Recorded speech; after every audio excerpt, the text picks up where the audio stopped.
ఆడపిల్లకు జన్మనిచ్చినందుకు వివక్ష ప్రదర్శిస్తున్న అత్తింటి వారిపై చర్యలు తీసుకోవాలని human rights council of India AP Telangana రాష్ట్రాల చైర్పర్సన్ డాక్టర్ కండవల్లి లక్ష్మి ప్రభుత్వాన్ని కోరారు. ఆడపిల్ల పుట్టిందని వివక్షతో భార్యను కాపురానికి రావద్దంటూ చిత్రహింసలకు గురిచేస్తున్న భర్త, అత్తమామలను వెంటనే అరెస్ట్ చేయాలని human rights council of India AP Telangana రాష్ట్రాల chairperson doctor Kandavalli Lakshmi demand చేశారు. రాజమండ్రి ప్రెస్ క్లబ్లో ఆమె మీడియాతో మాట్లాడారు. ప్రగడ నాగేంద్రబాబు వర్ధిని లక్ష్మికి 2022లో వివాహం జరిగిందన్నారు. ఆడపిల్ల పుట్టిందన్న సాకుతో ఆమెపై రోజు రోజుకు వేధింపులు ఎక్కువయ్యాయని అన్నారు. పోలీసుల దృష్టికి కూడా తీసుకువెళ్లామని అన్నారు. ఇటీవల ఆమెపై అత్తింటి వారు దాడి చేయడంతో తీవ్ర గాయాలు పాలై అపస్మారక స్థితిలో ఆసుపత్రిలో చికిత్స పొందుతుందని వివరించారు. అమానుషానికి పాల్పడిన వారిపై చర్యలు తీసుకోవాలని కోరారు. అమ్మాయి పుట్టడంతో ఆమెను బయటకు వెంటేశారని ఆరోపించారు. ఆమెకు న్యాయం చేయాలని, లేకుంటే ఉద్యమం చేస్తామని హెచ్చరించారు. బాధితురాలి తల్లి మాట్లాడుతూ కన్నీళ్ల పర్యంతమయ్యారు. అడిగినంత కట్నం ఇచ్చామని అన్నారు. లక్షల రూపాయలు వెచ్చించి సారీ కూడా పంపించామని అన్నారు. తన కుమార్తెను అత్తింటి వారు ఆడపిల్లను కన్నందుకు చిత్రహింసలకు గురి చేస్తున్నారని వాపోయారు. అధికారులు స్పందించి న్యాయం చేయాలని ఆమె వేడుకుంటున్నారు. నా కూతురికి తండ్రి లేకపోతే ఎలాగా, నా అమ్మాయి కొంచెం పట్టుదల కలిగి తండ్రిని చూపించడానికి వాళ్ళ ఇంటికి వెళ్ళడం జరిగిందండి. తల్లిదండ్రులు కూడా వద్దని చెప్పారట. వద్దమ్మాయి వెళ్ళొద్దు, మనం కోర్టులో ఉన్నాం కదా అని చెప్పినా సరే అమ్మాయి నా కూతురి కన్నా ఎక్కువేంటి, చచ్చిపోతే చచ్చిపోతాను, తన తండ్రిని చూపిస్తానని చెప్పి ఈ అమ్మాయిని తీసుకొని ఇంటికి వెళ్ళిందంటండి. వెళ్ళిన తదనంతరం వారు నిన్నెవడు రమ్మన్నాడు ఎక్కడికని తలుపులేసి అమ్మాయిని చాలా గట్టిగా కొట్టండి, ఈ జుట్టది పీకడం, ఈ తర్వాత ఈ గోరులతో రక్కి బాడీ మీద చెస్ట్ అది నిజం చాలా భయంకరంగా ఉందండి అమ్మాయి పొజిషను. అయితే నాకు వెంటనే 11:30కి ఫోన్ చేయడం జరిగిందండి నైటు. నేను వెంటనే బయలుదేరి రాగానే గవర్నమెంట్ హాస్పిటల్ నుంచి దిశా పోలీస్ స్టేషన్కి పంపించారని చెప్పారు సార్. నేను వెంటనే వెళ్ళి అమ్మాయిని రిసీవ్ చేసుకున్నాను. అమ్మాయికి వాంతులు అవడం, ఈ తలంతా తిరగడం, తర్వాత చాలా భయంకరంగా ఉంది అమ్మాయి పొజిషను.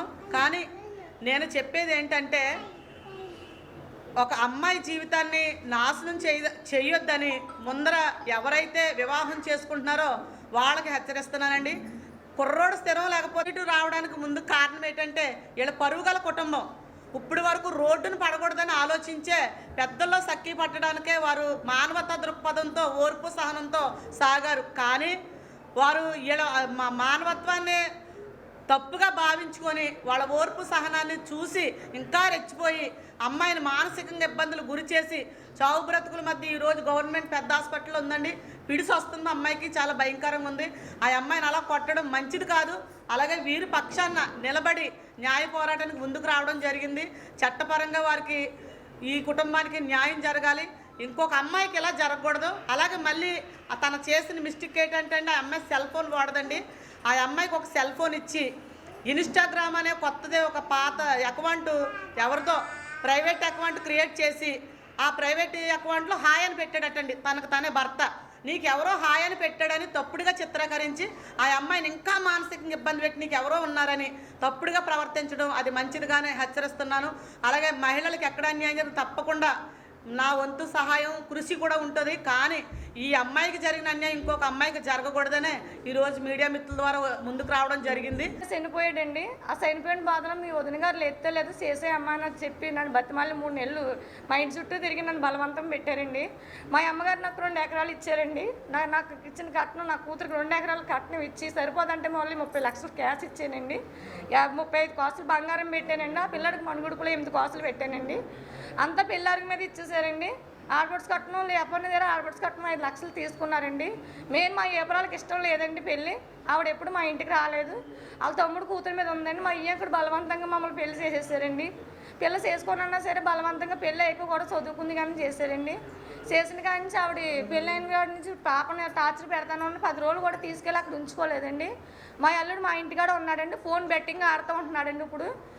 అయితే ఫోన్ బెట్టింగ్ ఎలా ఆడుతున్నా, ఫోన్ బెట్టింగ్ ఆడకూడదని పాప ఒకసారి డిలీట్ చేస్తే చెవు మీద కొట్టాడండి. చెవు కన్నబేరు సిల్లాడిపోయి వినబడడం మానేస్తుందండి నా కూతురిది. ఇలా ఎలా కుదురుద్దని దేవన్ చెరువు వరుణ్ మోటార్ స్కూల్లో జాబ్ వేయించారండి. ఓ సంవత్సరం మా ఇంటికాడ ఉండే అత్తయ్య మీకు ఏమైనా ఖర్చు అవుతుంది మీ ఇంటికాడ